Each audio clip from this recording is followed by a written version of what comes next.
ਸਤਿ ਸ਼੍ਰੀ ਅਕਾਲ ਏਬੀਪੀ ਸਾਂਝਾ ਤੇ ਕੈਨੇਡਾ ਕਨੈਕਸ਼ਨ ਦੇਖ ਰਹੇ ਸਾਰੇ ਦਰਸ਼ਕਾਂ ਦਾ ਬਹੁਤ-ਬਹੁਤ ਸਵਾਗਤ ਹੈ। ਮੈਂ ਹਾਂ ਸ਼ਬਨਮ ਤੇ ਨਜ਼ਰ ਮਾਰ ਲੈਂਦੇ ਹਾਂ ਹੁਣ ਤੱਕ ਦੀਆਂ ਮੁੱਖ ਸੁਰਖੀਆਂ ਤੇ। ਚੋਣ ਪ੍ਰਚਾਰ ਦੇ ਲਈ ਯੂਨੀਵਰਸਿਟੀ ਆਫ ਟੋਰਾਂਟੋ ਮਿਸੀਸਾਗਾ ਪੁੱਜੇ ਜਸਟਿਨ ਟਰੂਡੋ। ਬ੍ਰੈਂਪਟਨ ਸੈਂਟਰ ਤੋਂ ਉਮੀਦਵਾਰ ਪਰਮਜੀਤ ਗੋਸਲ ਦੇ ਲਈ ਪ੍ਰਚਾਰ ਕਰਨ ਬ੍ਰੈਂਪਟਨ ਪੁੱਜੇ ਐਂਡਰਿਊ ਸ਼ੀਅਰ। ਐਨਡੀਪੀ ਆਗੂ ਜਗਮੀਤ ਸਿੰਘ ਵੱਲੋਂ ਫੈਡਰਲ ਚੋਣਾਂ ਦੇ ਲਈ ਵੱਡੇ ਵਾਅਦੇ। एयर इंडिया वालों टोरंटो तो नवी दिल्ली ਲਈ डायरेक्ट फ्लाइट ਦੀ ਸੇਵਾ ਸ਼ੁਰੂ। ਹੈਲਥ ਕੇਅਰ ਦੇ ਮੁੱਦੇ ਤੇ ਬ੍ਰੈਂਪਟਨ ਚ ਟਾਊਨ ਹਾਲ ਮੀਟਿੰਗ ਦਾ ਆਯੋਜਨ। ਕੈਲਗਰੀ ਤੋਂ 5 ਵਾਰ ਮੈਂਬਰ ਪਾਰਲੀਮੈਂਟ ਰਹਿ ਚੁੱਕੇ ਮਰਹੂਮ ਦੀਪਕ ਓਬਰਾਏ ਦੀ ਯਾਦ ਚ ਟੋਰੰਟੋ ਵਿਖੇ ਕਰਵਾਇਆ ਗਿਆ ਸਮਾਗਮ। ਤੇ ਹੁਣ ਖਬਰਾਂ ਵਿਸਤਾਰ ਨਾਲ। ਜਸਟਿਨ ਟਰੂਡੋ ਆਪਣੇ ਚੋਣ ਪ੍ਰਚਾਰ ਦੇ ਲਈ ਯੂਨੀਵਰਸਿਟੀ ਆਫ ਟੋਰੰਟੋ ਮਿਸੀਸਾਗਾ ਪੁੱਜੇ, ਜਿੱਥੇ ਉਹਨਾਂ ਨੇ ਹਰ ਉਮਰ ਦੇ ਸਟੂਡੈਂਟਸ ਨਾਲ ਟਾਊਨ ਹਾਲ ਮੀਟਿੰਗ ਦਾ ਵੀ ਆਯੋਜਨ ਕੀਤਾ। ਇਸ ਟਾਊਨ ਹਾਲ ਮੀਟਿੰਗ 'ਚ ਜਿੱਥੇ ਟਰੂਡੋ ਨੇ ਸਟੂਡੈਂਟਸ ਨਾਲ ਕਈ ਵਾਅਦੇ ਕੀਤੇ, ਉੱਥੇ ਹੀ ਫੈਡਰਲ ਚੋਣਾਂ ਦੇ ਮੱਦੇਨਜ਼ਰ ਵਿਦਿਆਰਥੀਆਂ ਦੇ ਸਵਾਲਾਂ ਦੇ ਜਵਾਬ ਵੀ ਦਿੱਤੇ। ਕੈਨੇਡਾ 'ਚ ਹੋ ਰਹੀਆਂ ਫੈਡਰਲ ਚੋਣਾਂ ਦੇ ਮੱਦੇਨਜ਼ਰ Justin Trudeau university of Toronto ਪੁੱਜੇ ਤੇ ਇੱਕ ਟਾਊਨ ਹਾਲ ਮੀਟਿੰਗ 'ਚ ਸਟੂਡੈਂਟਸ ਨਾਲ ਵਾਅਦੇ ਕਰਦਿਆਂ ਜਸਟਿਨ ਟਰੂਡੋ ਨੇ ਕਿਹਾ ਕਿ ਜੇਕਰ ਦੁਬਾਰਾ ਸਾਡੀ ਸਰਕਾਰ ਆਉਂਦੀ ਹੈ ਤਾਂ ਸਟੂਡੈਂਟਸ ਲਈ ਗ੍ਰਾਂਟਾਂ 'ਚ 40% ਵਾਧਾ ਕੀਤਾ ਜਾਵੇਗਾ ਅਤੇ ਨਾਲ ਹੀ ਪਾਰਟ ਟਾਈਮ ਸਟੂਡੈਂਟਸ ਲਈ ਸਾਲਾਨਾ $1200 ਗ੍ਰਾਂਟਾਂ 'ਚ ਵਾਧਾ ਕੀਤਾ ਜਾਵੇਗਾ। ਅਤੇ ਜਸਟਿਨ ਟਰੂਡੋ ਨੇ ਇਹ ਵੀ ਕਿਹਾ ਕਿ ਜਦੋਂ ਤੱਕ ਸਟੂਡੈਂਟਸ ਦੀ ਸਾਲਾਨਾ ਕਮਾਈ $35,000 ਨਹੀਂ ਹੋ ਜਾਂਦੀ ਤਦ ਤੱਕ ਉਹਨਾਂ ਨੂੰ ਸਟੱਡੀ ਲੋਨ ਵਾਪਸ ਕਰਨ ਦੀ ਲੋੜ ਨਹੀਂ ਹੈ। ਪਰ ਅੱਜ ਸਾਡੇ ਜਿਹੜੇ ਪਾਰਟੀ ਲੀਡਰ ਨੇ ਮਿਸਟਰ ਟਰੂਡੋ ਨੇ ਆ ਕੇ ਜਿਹੜੇ ਪਹਿਲਾਂ 6 ਮੰਥਸ ਦਾ ਗ੍ਰੇਸ ਪੀਰੀਅਡ ਸੀ ਉਹ ਵਧਾਇਆ, ਪਲੱਸ ਜਿਹੜਾ ਪਹਿਲਾਂ ਹੀ 50% ਜਿਹੜੀਆਂ ਗ੍ਰਾਂਟਸ ਹੋਰ ਦਿੱਤੀਆਂ ਜਾਂਦੀਆਂ ਸੀ ਉਹਦੇ 'ਚ 40% ਹੋਰ ਵਾਧਾ ਕੀਤਾ ਹੈਗਾ ਤਾਂ ਕਿ ਜਿਹੜੇ ਸਟੂਡੈਂਟਸ ਨੂੰ ਕੱਟਸ ਤੋਂ ਜਿਹੜਾ ਬਚਾਇਆ ਜਾ ਸਕੇ ਤੇ ਉਹਨਾਂ ਦੀ education is more important for students ਨੂੰ ਕਈ ਵਾਰ when they're starting their family so they don't have to pay their interest or they don't have to pay their student loans for at least 2 years. We're very excited ਤੁਸੀਂ ਦੇਖ ਰਹੇ ਹੋ ਕਿ ਇਹਨਾਂ ਨੇ ਨਾ ਹੀ ਇੱਥੇ ਇੱਕ ਆਪਰਚੁਨਿਟੀ ਸੀਗੀ to put our platform out. Justin Trudeau ਨੇ ਕਿਹਾ ਕਿ ਵਾਤਾਵਰਣ ਇੱਕ ਵੱਡਾ ਮਸਲਾ ਹੈ ਤੇ ਸਾਡੀ ਸਰਕਾਰ 2050 ਤੱਕ 2 ਬਿਲੀਅਨ ਨਵੇਂ ਰੁੱਖ ਲਾਵੇਗੀ। ਇਸ ਮੌਕੇ ਹਾਜ਼ਰੀਨ ਸਟੂਡੈਂਟਸ ਨੇ ਵੀ ਜਸਟਿਨ ਟਰੂਡੋ ਨਾਲ ਗੱਲਬਾਤ ਕਰਕੇ ਆਪਣੀ ਖੁਸ਼ੀ ਜ਼ਾਹਿਰ ਕੀਤੀ ਅਤੇ ਨਾਲ ਹੀ ਉਹਨਾਂ ਜਸਟਿਨ ਟਰੂਡੋ ਦੇ ਕੰਮਾਂ ਦੀ ਵੀ ਸ਼ਲਾਘਾ ਕੀਤੀ। I think us young voters are voting in the right direction, which is towards the Liberals, and we see how the cuts are not going to help us move forward.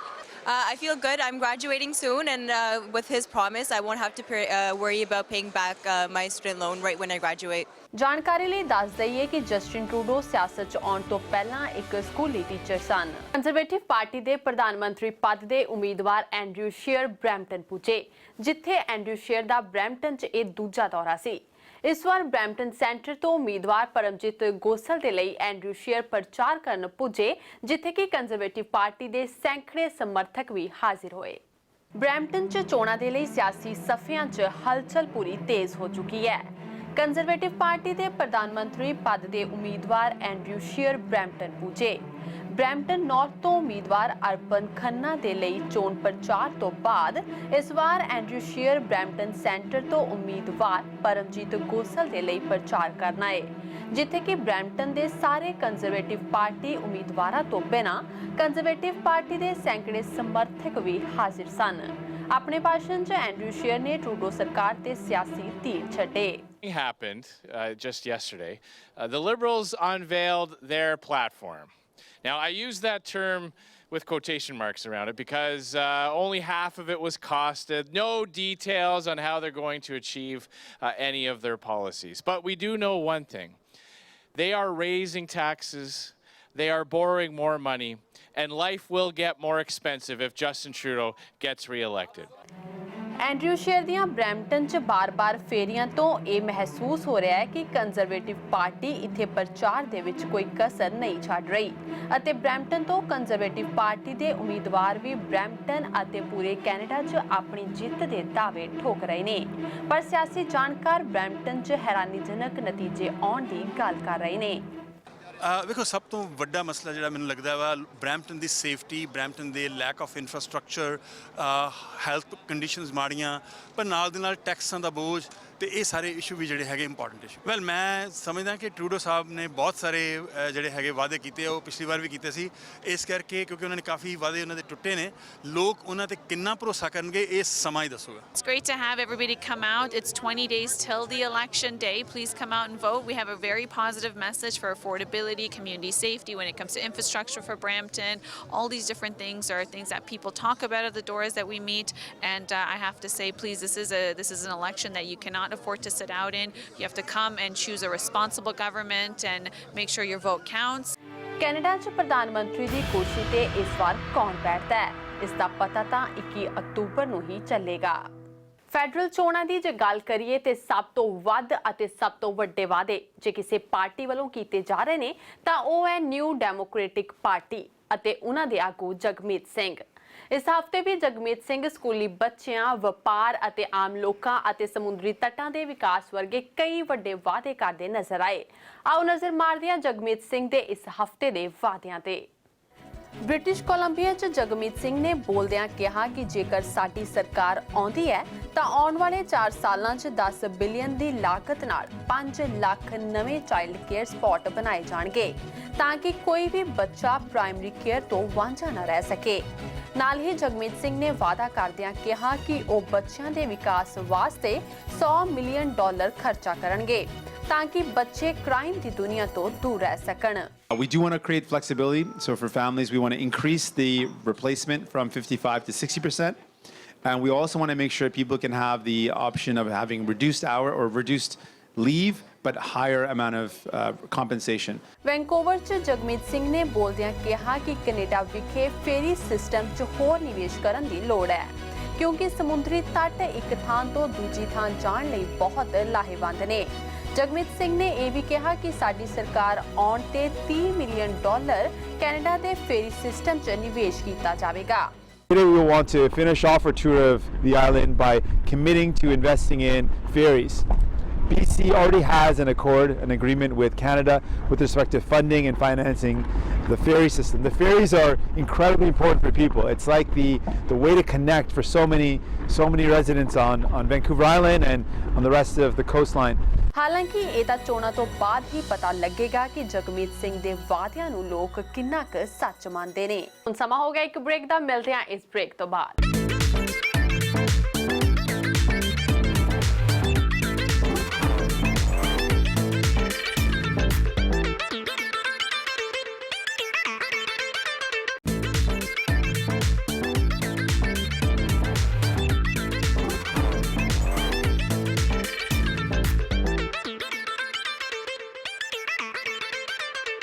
Break ਤੋਂ ਬਾਅਦ ਤੁਹਾਡਾ ਸਾਰਿਆਂ ਦਾ ਸਵਾਗਤ ਹੈ। ਸ਼੍ਰੀ ਗੁਰੂ ਨਾਨਕ ਦੇਵ ਜੀ ਦੇ 550ਵੇਂ ਪ੍ਰਕਾਸ਼ ਪੁਰਬ ਤੇ air India ਵੱਲੋਂ Toronto ਤੋਂ ਨਵੀਂ ਦਿੱਲੀ ਲਈ ਡਾਇਰੈਕਟ ਫਲਾਈਟ ਦੀ ਸੇਵਾ ਸ਼ੁਰੂ ਕੀਤੀ ਗਈ। ਇਸ ਮੌਕੇ 1985 ਚ 에ਅਰ ਇੰਡੀਆ ਦੀ ਫਲਾਈਟ 'ਚ ਆਪਣੀ ਜਾਨ ਗਵਾ ਚੁੱਕੇ 329 ਲੋਕਾਂ ਨੂੰ ਵੀ ਯਾਦ ਕੀਤਾ ਗਿਆ।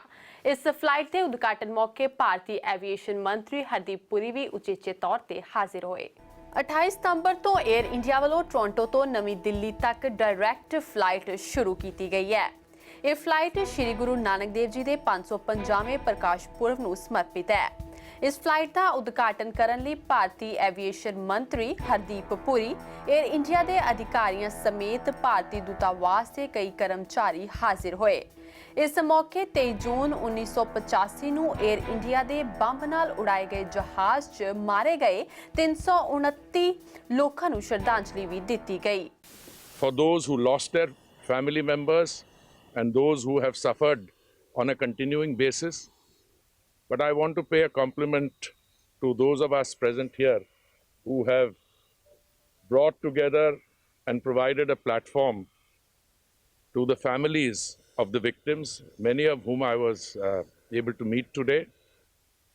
But we need to seriously introspect and utilize the memories of those innocent, precious lives that were lost.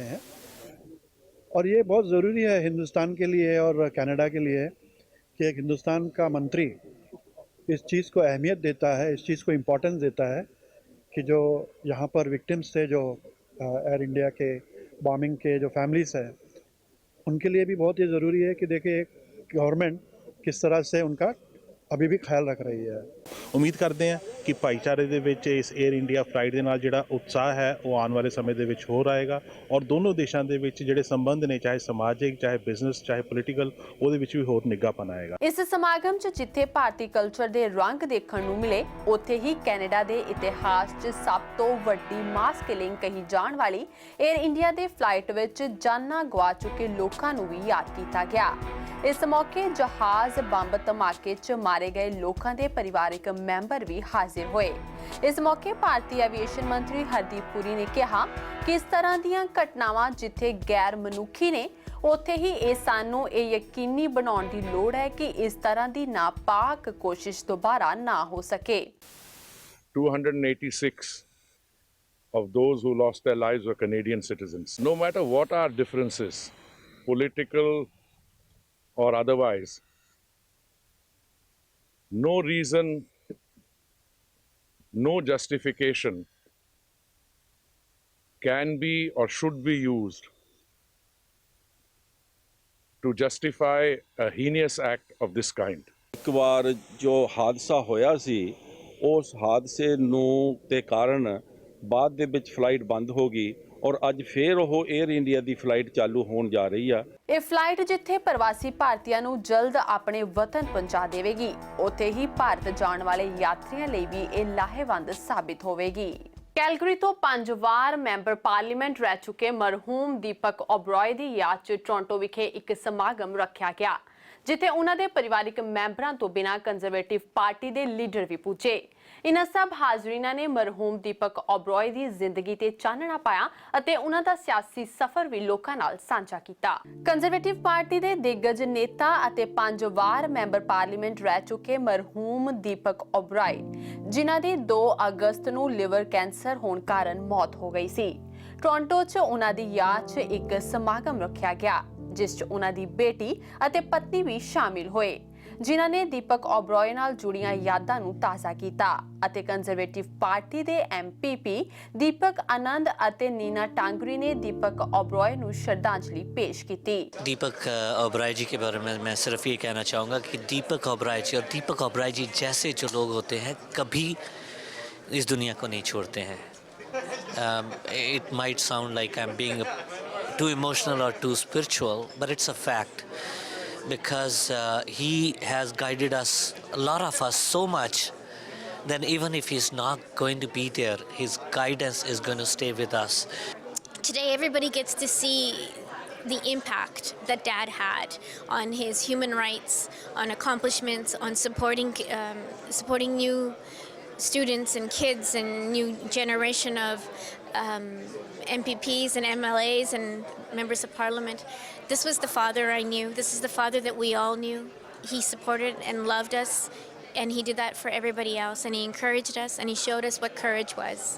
And so we're so grateful that he was our father, and we're so grateful for the love and the impact, and it just keeps him alive with us. So thank you. ਇਸ ਸ਼ੋਕ ਸਮਾਗਮ 'ਚ ਸਾਬਕਾ ਪ੍ਰਧਾਨ ਮੰਤਰੀ Stephen Harper, conservative party ਦੇ ਪ੍ਰਧਾਨ ਮੰਤਰੀ ਪਦ ਦੇ ਉਮੀਦਵਾਰ ਐਂਡਰਿਊ ਸ਼ੀਅਰ ਅਤੇ ਹੋਰ ਵੀ ਕੰਜ਼ਰਵੇਟਿਵ ਪਾਰਟੀ ਦੇ ਲੀਡਰਾਂ ਨੇ ਸੰਦੇਸ਼ ਆਪਣੇ ਸਾਂਝੇ ਕੀਤੇ। ਇਸ ਮੌਕੇ ਕੈਨੇਡਾ 'ਚ ਭਾਰਤੀ ਕੌਂਸਲ ਜਨਰਲ ਅਪੂਰਵਾ ਸ਼੍ਰੀਵਾਸਤਵਾ ਅਤੇ ਭਾਰਤੀ ਕੌਂਸਲ ਜਨਰਲ ਦੇ ਕਈ ਅਧਿਕਾਰੀ ਵੀ ਮੌਜੂਦ ਰਹੇ। Deepak shared with anyone and everyone his everlasting desire to continue to promote Canada as a welcoming, compassionate nation based on fundamental freedoms and liberties. Deepak was justifiably proud to be a breaker of glass ceilings. He reminded us that the strength of free and democratic societies is not in the virtuous narratives and vanity of our leaders, but in the simple aspirations of everyday hardworking families for a better life. ਹਾਲਾਂਕਿ Canada ਦੀ ਸਿਆਸਤ 'ਚ ਚਾਹੇ ਦੀਪਕ ਓਬਰਾਏ ਦੀ ਕਮੀ ਨੂੰ ਪੂਰਾ ਨਹੀਂ ਕੀਤਾ ਜਾ ਸਕਦਾ ਪਰ ਉੱਥੇ ਹੀ ਉਹਨਾਂ ਦੀ ਜ਼ਿੰਦਗੀ ਤੋਂ ਕਈ ਸਿਆਸੀ ਨੌਜਵਾਨ ਸਿੱਖਿਆ ਲੈ ਸਕਦੇ ਨੇ। ਫੈਡਰਲ ਚੋਣਾਂ ਦੇ ਸਿਲਸਿਲੇ 'ਚ ਟੈਰੀ ਮਿਲਰ ਕਨਵੈਨਸ਼ਨ ਸੈਂਟਰ ਵਿਖੇ ਬਰੈਂਪਟਨ ਦੇ ਹੈਲਥ ਕੇਅਰ ਦੇ ਮੁੱਦੇ ਤੇ ਟਾਊਨ ਹਾਲ ਮੀਟਿੰਗ ਦਾ ਪ੍ਰਬੰਧ ਕੀਤਾ ਗਿਆ ਜਿਸ 'ਚ ਮੁੱਖ ਸਿਆਸੀ ਪਾਰਟੀਆਂ ਲਿਬਰਲ ਅਤੇ ਕੰਜ਼ਰਵੇਟਿਵ ਪਾਰਟੀ ਦਾ ਕੋਈ ਵੀ ਆਗੂ ਨਹੀਂ ਆਇਆ ਤੇ ਸਿਰਫ ਐਨਡੀਪੀ ਦੇ ਆਗੂ ਹੀ ਸ਼ਾਮਿਲ ਹੋਏ। ਇਸ ਚੋਣਾਂ ਦੇ ਵਿੱਚ ਬਰੈਂਪਟਨ ਦੀ ਹੈਲਥ ਕੇਅਰ ਇੱਕ ਵੱਡਾ ਮਸਲਾ ਹੈ क्योंकि 7 ਲੱਖ ਦੀ ਆਬਾਦੀ ਵਾਲੇ ਬਰੈਂਪਟਨ 'ਚ ਸਿਰਫ ਇੱਕ ਹੀ ਹਸਪਤਾਲ ਹੈ। ਇਸ ਨੂੰ ਦੇਖਦੇ ਹੋਏ ਬਰੈਂਪਟਨ 'ਚ ਹੈਲਥ ਦੇ ਮਸਲੇ ਤੇ ਟਾਊਨ ਹਾਲ ਮੀਟਿੰਗ ਦਾ ਆਯੋਜਨ ਕੀਤਾ ਗਿਆ, ਜਿਸ 'ਚ ਫੈਡਰਲ ਚੋਣਾਂ ਲਈ ਬਰੈਂਪਟਨ ਦੇ ਸਾਰੇ ਉਮੀਦਵਾਰਾਂ ਨੂੰ ਸੱਦਾ ਦਿੱਤਾ ਗਿਆ ਸੀ। ਪਰ ਅਫਸੋਸ ਦੀ ਗੱਲ ਇਹ ਰਹੀ ਕਿ ਦੋ ਪ੍ਰਮੁੱਖ ਵੱਡੀਆਂ ਪਾਰਟੀਆਂ ਲਿਬਰਲ ਅਤੇ ਕੰਜ਼ਰਵੇਟਿਵ ਦਾ ਕੋਈ ਵੀ ਉਮੀਦਵਾਰ ਇਸ ਮੀਟਿੰਗ 'ਚ ਹਾਜ਼ਰ ਨਾ ਹੋਇਆ ਤੇ ਸਿਰਫ ਨਿਊ ਡੈਮੋਕ੍ਰੈਟਿਕ ਪਾਰਟੀ ਦੇ ਉਮੀਦਵਾਰ ਹੀ ਪੁੱਜੇ ਅਤੇ ਉਹਨਾਂ ਨੇ ਆਪਣੀ ਪਾਰਟੀ ਦਾ ਪੱਖ ਰੱਖਿਆ।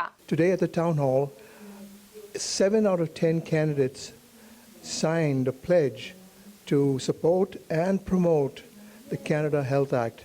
We really think that is great. National ਸਾਡਾ ਜਿਹੜਾ Canada Health Act ਹੈ ਉਹ ਸਾਡਾ ਇੱਕ ਜਿਹੜਾ ਨਾ ਉਹ ਇੱਕ ਕਿਸਮ ਦਾ ਦੀ ਸਾਡੀ ਗਾਈਡ ਹੈ ਜਿਹੜਾ ਕਿ ਸਾਨੂੰ ਸਾਡੀ ਗਵਰਨਮੈਂਟ ਨੂੰ ਫੈਡਰਲ ਗਵਰਨਮੈਂਟ ਨੂੰ ਗਾਈਡ ਕਰਦਾ। ਅਸੀਂ ਇਹ ਚਾਹੁੰਦੇ ਕਿ ਵੀ ਜਿਹੜੀ ਵੀ ਫੈਡਰਲ ਗਵਰਨਮੈਂਟ ਹੈ ਉਹ ਲੀਡਰਸ਼ਿਪ ਦਿਖਾਵੇ ਕਿ ਜਿਹੜਾ ਕੈਨੇਡਾ ਹੈਲਥ ਐਕਟ ਹੈ ਇਹਨੂੰ ਇਹ ਫੇਅਰ ਹੋਣਾ ਚਾਹੀਦਾ ਔਰ ਇਹ ਪਬਲਿਕ ਰਹਿਣਾ ਚਾਹੀਦਾ ਤੇ ਇਹਨੂੰ ਜਿਹੜਾ ਐਕਸਪੈਂਡ ਕਰੋ ਨਾ ਕਿ ਕੱਟ ਕਰੋ। ਤਿੰਨਾਂ ਪ੍ਰਮੁੱਖ ਪਾਰਟੀਆਂ ਲਿਬਰਲ, ਕੰਜ਼ਰਵੇਟਿਵ ਅਤੇ ਨਿਊ ਡੈਮੋਕ੍ਰੈਟਿਕ ਪਾਰਟੀ ਵਿੱਚ ਸਿਰਫ ਨਿਊ ਡੈਮੋਕ੍ਰੈਟਿਕ ਪਾਰਟੀ ਨੇ ਹੀ ਬਰੈਂਪਟਨ ਦੇ ਲਈ ਇੱਕ ਹੋਰ ਨਵਾਂ ਹਸਪਤਾਲ, ਫ੍ਰੀ ਡੈਂਟਲ ਕੇਅਰ ਅਤੇ ਫਾਰਮਾ ਕੇਅਰ ਦੇ ਲਈ ਆਪਣੇ ਵਾਅਦੇ ਕੀਤੇ ਨੇ। ਇਸ ਟਾਊਨ ਹਾਲ ਮੀਟਿੰਗ 'ਚ ਨਿਊ ਡੈਮੋਕ੍ਰੈਟਿਕ ਪਾਰਟੀ ਤੋਂ ਬਿਨਾਂ ਕਈ ਹੋਰ ਛੋਟੀਆਂ ਪਾਰਟੀਆਂ ਦੇ ਆਗੂ ਵੀ ਪੁੱਜੇ। ਪੀਲ ਦੇ ਵਿੱਚ 6 ਲੱਖ ਤੋਂ ਉੱਪਰ ਜਿਹੜੀ ਆਬਾਦੀ ਆ ਬਰੈਂਪਟਨ ਵਿੱਚ ਆਬਾਦੀ ਆ, ਪਰ ਜਿਹੜਾ ਹਸਪੀਟਲ ਹੈ ਇੱਕ ਆ ਉਹ ਵੀ ਪਬਲਿਕ ਪ੍ਰਾਈਵੇਟ ਪਾਰਟਨਰਸ਼ਿਪ ਤੇ ਆ, ਜਿਹੜਾ ਵੀ ਆਪਣੇ ਪ੍ਰੋਫਿਟ ਦੀ ਖਾਤਰ ਕੰਮ ਕਰਦਾ ਤੇ ਉੱਥੇ ਵੀ ਲਾਈਨ ਲੱਗੀ ਰਹਿੰਦੀ ਆ। ਕਈ ਵਾਰ ਤੁਸੀਂ ਸਵੇਰ ਦੇ ਗਏ ਹੋਏ ਆ, ਦੂਜੇ ਦਿਨ ਤੁਹਾਡੀ ਵੇਟ ਆਉਂਦੀ ਹੈ, ਜੇ ਵੇਟ ਆ ਵੀ ਜਾਂਦੀ ਤੁਹਾਨੂੰ ਬੈੱਡ ਨਹੀਂ ਮਿਲਦੇ। ਤਾਂ ਅੱਜ ਦੀ ਇਹ ਇਹਨਾਂ ਦਾ ਬੜਾ ਚੰਗਾ ਉਪਰਾਲਾ ਜਿਹਦੇ 'ਚ ਇਹਨਾਂ ਨੇ ਇਸ ਫੈਡਰਲ ਇਲੈਕਸ਼ਨ 'ਚ ਜਿਹੜੀਆਂ ਸਾਡੀਆਂ ਹੈਲਥ ਕੇਅਰ ਦੀਆਂ ਸੇਵਾਵਾਂ ਵਾ ਉਹਨਾਂ ਨੂੰ ਉਹਦੇ ਬਾਰੇ ਡਿਬੇਟ ਕਰਾਈ ਹੈ, ਬੜੀ ਇੰਪੋਰਟੈਂਟ ਆ। ਕਾਫੀ ਲੋਕ ਆਏ, ਜ਼ਿਆਦਾ ਆਉਣੇ ਚਾਹੀਦੇ ਸੀ ਕਿਉਂਕਿ ਅਸੀਂ ਆਪਣੇ ਬਰੈਂਪਟਨ ਹਸਪੀਟਲ ਦਾ ਹਾਲ ਵੇਖਿਆ। ਸਾਡਾ ਬਰੈਂਪਟਨ ਦਾ ਸਿਵਿਕ ਹਸਪੀਟਲ P3 ਹਸਪੀਟਲ ਆ, ਪ੍ਰਾਈਵੇਟ ਪਾਰਟਨਰਸ਼ਿਪ ਦੇ ਤਹਿਤ ਬਣਿਆ। ਪਾਰਟੀ ਚਾਹੇ ਕੋਈ ਵੀ ਹੋਵੇ, ਪਰ ਬਰੈਂਪਟਨ 'ਚ ਹੈਲਥ ਕੇਅਰ ਫੈਡਰਲ ਚੋਣਾਂ ਦੇ ਲਈ ਇੱਕ ਵੱਡਾ ਮਸਲਾ ਹੈ। ਇੱਕ ਵਾਰ ਫਿਰ ਤੋਂ ਸਮਾਂ ਹੋ ਗਿਆ ਨਿੱਕੇ ਜਿਹੇ ਬ੍ਰੇਕ ਦਾ। ਜਲਦ ਹਾਜ਼ਰ ਹੋਵਾਂਗੇ ਇਸ ਬ੍ਰੇਕ ਤੋਂ ਬਾਅਦ।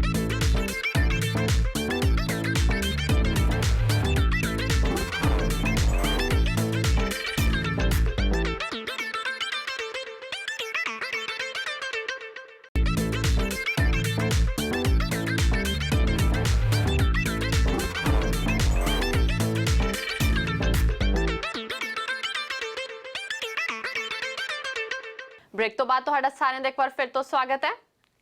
ਮਾਰਕਹਮ ਸਿਟੀ ਕੌਂਸਲ ਵੱਲੋਂ ਵੱਖ-ਵੱਖ ਖੇਤਰਾਂ 'ਚ ਮੱਲਾ ਮਾਰਨ ਵਾਲੇ ਲੋਕਾਂ ਨੂੰ ਸਨਮਾਨਿਤ ਕੀਤਾ ਜਾਂਦਾ ਹੈ। ਇਸੇ ਸਿਲਸਿਲੇ 'ਚ ਸਿਟੀ ਕੌਂਸਲ ਆਫ ਮਾਰਕਹਮ 'ਚ ਵੱਖ-ਵੱਖ ਕਮਿਊਨਿਟੀਆਂ ਦੇ ਲੋਕਾਂ ਨੂੰ ਉਹਨਾਂ ਦੇ ਅਸਾਧਾਰਨ ਕੰਮਾਂ ਦੇ ਲਈ ਸਨਮਾਨਿਤ ਕੀਤਾ ਗਿਆ। ਮਾਰਕਹਮ ਦੇ ਮੇਅਰ ਫਰੈਂਕ ਸਕਾਰਪੀਟੀ ਵੱਲੋਂ ਇਹਨਾਂ ਸਭ ਦਾ ਸਨਮਾਨ ਕੀਤਾ ਗਿਆ। ਸਿਟੀ ਆਫ ਮਾਰਕਹਮ 'ਚ ਆਏ ਸਾਲ ਮੱਲਾ ਮਾਰਨ ਵਾਲੇ ਲੋਕਾਂ ਦੀ ਹੌਸਲਾ ਅਫਜ਼ਾਈ ਕੀਤੀ ਜਾਂਦੀ ਹੈ, ਚਾਹੇ ਉਹ ਸੋਸ਼ਲ ਵਰਕਰ ਹੋਣ, ਸੰਗੀਤਕਾਰ ਹੋਣ, ਬਿਜ਼ਨਸਮੈਨ, ਖਿਡਾਰੀ, ਸੰਗੀਤਕਾਰ ਜਾਂ ਫਿਰ ਹੋਰ ਕਿਸੇ ਵੀ ਵਿਸ਼ੇ 'ਚ ਮਹਾਰਤ ਹਾਸਲ ਕਰਨ ਵਾਲੇ ਲੋਕ ਹੋਣ। ਮਾਰਕਹਮ ਸਿਟੀ ਕੌਂਸਲ ਵੱਲੋਂ ਆਯੋਜਿਤ ਕੀਤੇ ਗਏ ਇਸ ਇਵੈਂਟ 'ਚ ਮੇਅਰ ਫਰੈਂਕ ਸਕਾਰਪੀਟੀ ਵੱਲੋਂ ਇਹਨਾਂ ਦਾ ਮਾਣ ਵਧਾਇਆ ਗਿਆ, ਜਿਸ 'ਚ ਭਾਰਤੀ ਮੂਲ ਦੇ ਦਵਿੰਦਰ ਮਿਸ਼ਰਾ ਨੂੰ ਵੀ ਉਹਨਾਂ ਦੇ ਕੰਮਾਂ ਲਈ ਸਨਮਾਨਿਤ ਕੀਤਾ ਗਿਆ। अभी मुझे मेयर ऑफ मार्कहम की ओर से गवर्नर जनरल ने उनसे कहा था कि जो उनका अवार्ड है sovereign's medal for volunteers, governor general की ओर से Frank Scarpitti mayor of Markham ने मुझे प्रदान किया है, जो मेरी इंडो कैनेडियन कम्युनिटी को दी गई सेवाओं के लिए और जनरल कैनेडियन सोसाइटी के लिए भी की गई सेवाओं के लिए प्रदान किया गया है। Trillium gift of life organ donation campaign का मैं चैम्पियन हूँ। इसके अलावा अनेक संस्थाएं, मुझे भारत में भी अनेक संस्थाओं की ओर से jewel of immigrant jewel of India award मिला है। इस तरह के इवेंट जिथे असाधारण काम करने वाले लोगों की शलाघा करते हैं, उत्थे ही आम लोगों को भी प्रेरित करते हैं। स्काईडोम वालों शेल्डन कॉलेज के ग्राउंड च दिवाली म्यूजिक मेले ਦਾ ਆਯੋਜਨ ਕੀਤਾ ਗਿਆ, ਜਿਸ 'ਚ ਪੰਜਾਬੀ ਇੰਡਸਟਰੀ ਦੇ ਨਾਮੀ ਕਲਾਕਾਰ ਸ਼ੈਰੀ ਮਾਨ, ਹਿੰਮਤ ਸੰਧੂ, ਕਮਲ ਖਾਨ, ਗੁਰਵਿੰਦਰ ਬਰਾੜ ਅਤੇ ਸੁਖਸ਼ਿੰਦਰ ਸ਼ਿੰਦਾ ਪੁੱਜੇ। ਕੈਨੇਡਾ 'ਚ ਠੰਡ ਸ਼ੁਰੂ ਹੋਣ ਤੋਂ ਪਹਿਲਾਂ ਇਹ ਗਰਮੀਆਂ ਦਾ ਆਖਰੀ ਮੇਲਾ ਸੀ। ਪ੍ਰਵਾਸੀ ਮੀਡੀਆ ਨਾਲ ਗੱਲਬਾਤ ਕਰਦਿਆਂ ਸ਼ੈਰੀ ਮਾਨ, ਹਿੰਮਤ ਸੰਧੂ, ਕਮਲ ਖਾਨ, ਗੁਰਵਿੰਦਰ ਬਰਾੜ ਅਤੇ ਸੁਖਸ਼ਿੰਦਰ ਸ਼ਿੰਦਾ ਨੇ ਮੇਲੇ ਬਾਰੇ ਜਾਣਕਾਰੀ ਦਿੱਤੀ ਅਤੇ ਨਾਲ ਹੀ ਆਪਣੇ ਗੀਤਾਂ ਦੀਆਂ ਕੁਝ ਸਤਰਾਂ ਸਾਂਝੀਆਂ ਕੀਤੀਆਂ ਅਤੇ ਆਪਣੇ ਫੈਨਸ ਦੇ ਨਾਮ ਸੰਦੇਸ਼ ਵੀ ਦਿੱਤੇ। ਅਤੇ ਕੈਨੇਡਾ ਬਾਰੇ ਗੱਲ ਕਰਦਿਆਂ ਉਹਨਾਂ ਕਿਹਾ ਕਿ ਕੈਨੇਡਾ ਹੁਣ ਪੰਜਾਬੀਆਂ ਲਈ ਦੂਜਾ ਘਰ ਬਣ ਚੁੱਕਿਆ ਹੈ ਅਤੇ ਕੈਨੇਡਾ ਆ ਕੇ ਇੰਜ ਲੱਗਦਾ ਹੈ ਕਿ ਜਿਵੇਂ ਉਹ ਪੰਜਾਬ ਵਿੱਚ ਹੀ ਬੈਠੇ ਹੋਣ। ਸੋ ਪੰਜਾਬ ਤੋਂ ਆਉਣਾ ਸਾਡੇ ਲਈ ਸੁਭਾਵਿਕ ਹੈ, ਕਿਉਂਕਿ ਮੇਲਾ ਹੀ ਪੰਜਾਬੀਆਂ ਦਾ ਔਰ ਹਿੰਦੁਸਤਾਨ ਦਾ ਸਭ ਤੋਂ ਵੱਡਾ ਤਿਉਹਾਰ ਹੈ ਦੀਵਾਲੀ। ਦੀਵਾਲੀ ਕੀ ਰਾਤ ਹੈ ਦੀਵੇ ਵਾਲੀਨ। ਸੋ ਸੰਗੀਤਕ ਦੀਵੇ ਜਗਣਗੇ। ਮੈਂ ਇਹੀ ਕਹਿਣਾ ਚਾਹੂੰਗਾ ਜੀ ਕਿ ਬਹੁਤ ਸਾਰੇ ਇੱਕ ਗੇਦੂ ਸਾਹਿਬ ਨੇ, ਬਰਿਊ ਡਾਇਮੰਡ ਗਰੁੱਪ ਨੇ ਬਹੁਤ ਸੋਹਣਾ ਉਪਰਾਲਾ ਕੀਤਾ ਔਰ ਸਾਡੇ ਧੰਨਵਾਦ ਕਿ ਅਸੀਂ ਮੇਰੇ ਧੰਨਵਾਦ ਕਿ ਮੈਂ ਇਸ ਮੇਲੇ ਦੇ ਵਿੱਚ ਸ਼ਾਮਲ ਹਾਂ। ਸਟੂਡੈਂਟਾਂ ਨੂੰ ਮੇਰਾ ਇਹੀ ਹਮੇਸ਼ਾ ਸੁਨੇਹਾ ਹੁੰਦਾ ਵੀ ਹੁਣ ਜਿਹੜਾ ਕੰਮ ਇਹ ਫੜ ਲਿਆ ਪੜ੍ਹਾਈ ਦਾ, ਪਹਿਲਾਂ ਪੜ੍ਹਾਈ ਪੂਰੀ ਕਰਿਓ, ਫਿਰ ਉਸ ਤੋਂ ਬਾਅਦ PR ਲੈ ਕੇ ਪਿੰਡ ਜਾਣਾ। ਗਾਣੇ ਬਹੁਤ ਸਾਰੇ ਰੈਡੀ ਪਏ ਨੇ ਜੀ, ਇੱਕ ਦੋ ਫਿਲਮਾਂ ਦੇ ਉੱਤੇ ਕੰਮ ਚੱਲ ਰਿਹਾ ਤੇ ਬਾਕੀ ਹੁਣ ਟੂਰ ਆ ਗਏ। ਹੁਣ ਨੈਕਸਟ UK ਦਾ ਟੂਰ ਹੈ ਅਕਤੂਬਰ ਦੇ ਵਿੱਚ, ਫਿਰ ਉਸ ਤੋਂ ਬਾਅਦ ਨਵੰਬਰ 'ਚ ਅਮਰੀਕਾ ਦਾ ਟੂਰ ਹੈ। ਜੇ ਚੰਗੇ ਗੀਤ ਗਾਉਣ ਨਾਲ ਕੋਈ ਚੰਗਾ ਨਹੀਂ ਬਣਦਾ ਤੇ ਫਿਰ ਮਾੜੇ ਗੀਤ ਗਾਉਣ ਨਾਲ ਕੋਈ ਮਾੜਾ ਕਿਵੇਂ ਬਣ ਜਾਂਦਾ? ਇੰਨੀ ਤਵੱਜੋ ਨਾ ਦਿਆ ਕਰੋ। ਕਲਾਕਾਰ ਸਿਰਫ ਐਂਟਰਟੇਨਮੈਂਟ ਕਰਦੇ। ਚੰਗੇ ਬਣਨ ਲਈ ਬਹੁਤ ਸਾਰੀਆਂ ਚੰਗੀਆਂ ਐਗਜ਼ਾਮਪਲਾਂ ਨੇ, ਭਗਤ ਸਿੰਘ ਨੇ ਜਾਂ ਸਾਡੇ ਸ਼ਹੀਦ ਨੇ, ਉਹਨਾਂ ਨੂੰ ਵੀ ਫੋਲੋ ਕਰ ਸਕਦੇ ਹੋ। ਸੋ ਮੇਰਾ ਕਹਿਣ ਦਾ ਮਤਲਬ ਇਹ ਹੈ ਕਿ ਅਸੀਂ ਵੀ ਤੁਹਾਡੇ ਵਾਂਗੂ ਯਾਰ ਇਨਸਾਨ, ਤੁਹਾਡੇ ਵਾਂਗੂ ਨਿਕਲੇ ਆ, ਤੁਹਾਡੇ ਵਾਂਗੂ ਸਟਰਗਲ ਕੀਤੀ ਹੈ ਤੇ ਬਾਕੀ ਲਵ ਯੂ ਆਲ ਹੈ ਸਾਰਿਆਂ ਨੂੰ। ਮੇਰੇ ਆਪ ਦੇ ਬੰਦੇ ਮੈਨੂੰ ਜੋ ਮਰਜ਼ੀ ਕਹੀ ਜਾਣ ਯਾਰ, ਕੋਈ ਕਿਵੇਂ ਬੋਲ ਜੂਗਾ। ਦੀਵਾਲੀ ਦਾ ਮੇਲਾ ਹੈ, ਸਾਰੇ ਜਣੇ ਪਹੁੰਚੋ, ਨਾਲ ਬੱਚਿਆਂ ਨੂੰ ਲੈ ਕੇ ਆਓ। ਇੱਕ ਇਸ ਮੇਲੇ ਦੀ ਖਾਸੀਅਤ ਹੋਰ ਹੈ, ਇਹ 'ਚ ਬੱਚਿਆਂ ਵਾਸਤੇ ਇੱਕ ਸੈਪਰੇਟ ਜਗ੍ਹਾ ਬਣਾਈ ਹੋਈ ਹੈ ਜਿੱਥੇ ਬੱਚੇ ਆਪਦਾ ਇੰਜੋਏ ਕਰਨ, ਪੇਰੈਂਟ ਵੀ ਉਹਦੇ ਨਾਲ ਇੰਜੋਏ ਕਰਨ। ਤੇ ਬੀਬੀਆਂ ਵਾਸਤੇ ਇੱਕ ਵਧੀਆ ਰੱਖਿਆ ਵੀ ਅਸੀਂ ਦੀਵਾਲੀ ਬਾਜ਼ਾਰ ਲੱਗਿਆ ਹੋਇਆ, ਉੱਥੇ ਬਾਜ਼ਾਰ ਦੇ ਵਿੱਚ ਮਤਲਬ ਆਪਦੀ ਸ਼ਾਪਿੰਗ ਕਰਨ। ਦੀਵਾਲੀ ਵਾਸਤੇ ਆਪਾਂ ਘਰੋਂ ਘਰੀ ਜਾ ਕੇ ਸ਼ਾਪਿੰਗ ਕਰਦੇ ਹਾਂ। ਫਿਰ ਮੇਲੇ ਟਾਈਪ ਉੱਥੇ ਖਾਣ ਪੀਣ ਦਾ ਲੱਗੇ ਵੇ, ਸਟਾਲ ਲੱਗੇ, ਉਹਦੇ ਵਿੱਚ ਆ ਕੇ ਆਪਣਾ ਖਾਣ ਪੀਣ ਦਾ ਵੀ ਖਾਣ ਤੇ ਮੇਲੇ ਨੂੰ ਵਧੀਆ ਬਣਾਉਣ। ਕੈਨੇਡਾ ਦੇ ਵਿੱਚ ਮੋਸਟਲੀ ਆਉਣ ਦਾ ਮੌਕਾ ਲੱਗਿਆ ਰਹਿੰਦਾ ਤੇ ਇਸ ਵਾਰ ਵੀ ਆਇਆ ਬਰੈਂਪਟਨ ਦੇ ਵਿੱਚ ਤੇ ਇਹ ਮੇਰਾ ਪਹਿਲਾ ਮੇਲਾ ਜਿਹੜਾ ਮੈਂ ਇੱਥੇ ਐਜ਼ ਏ ਮੇਲੇ ਤੇ ਸ਼ੋਅ ਕਰਨ ਲੱਗਿਆ। ਤੇਰੀ ਅੱਖੀਆਂ 'ਚ ਨੂਰ ਕਿੰਨਾ ਸਾਰਾ, ਗੱਲਾਂ 'ਚ ਸਕੂਨ ਸੀ ਸਜਣਾ, ਮੈਨੂੰ ਲੱਗਿਆ ਅੱਲਾ ਨੇ ਆਵਾਜ਼ ਮਾਰੀ, ਬੁਲਾਇਆ ਮੈਨੂੰ ਤੂੰ ਸੀ ਸਜਣਾ।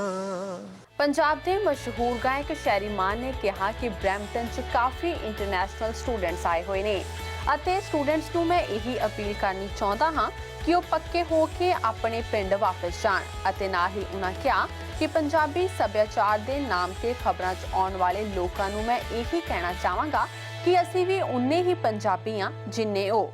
ਕਲਾਕਾਰ ਦਾ ਕੰਮ ਸਿਰਫ ਮਨੋਰੰਜਨ ਕਰਨਾ ਹੈ। ਇਹ ਸਨ ਹੁਣ ਤੱਕ ਦੀਆਂ ਮੁੱਖ ਖਬਰਾਂ। ਅਗਲੇ ਹਫਤੇ ਫਿਰ ਹਾਜ਼ਰ ਹੋਵਾਂਗੇ ਕੁਝ ਤਾਜ਼ਾ ਖਬਰਾਂ ਦੇ ਨਾਲ। ਤਦ ਤੱਕ ਦੇ ਲਈ ਮੈਨੂੰ ਦਿਓ ਇਜਾਜ਼ਤ। ਧੰਨਵਾਦ।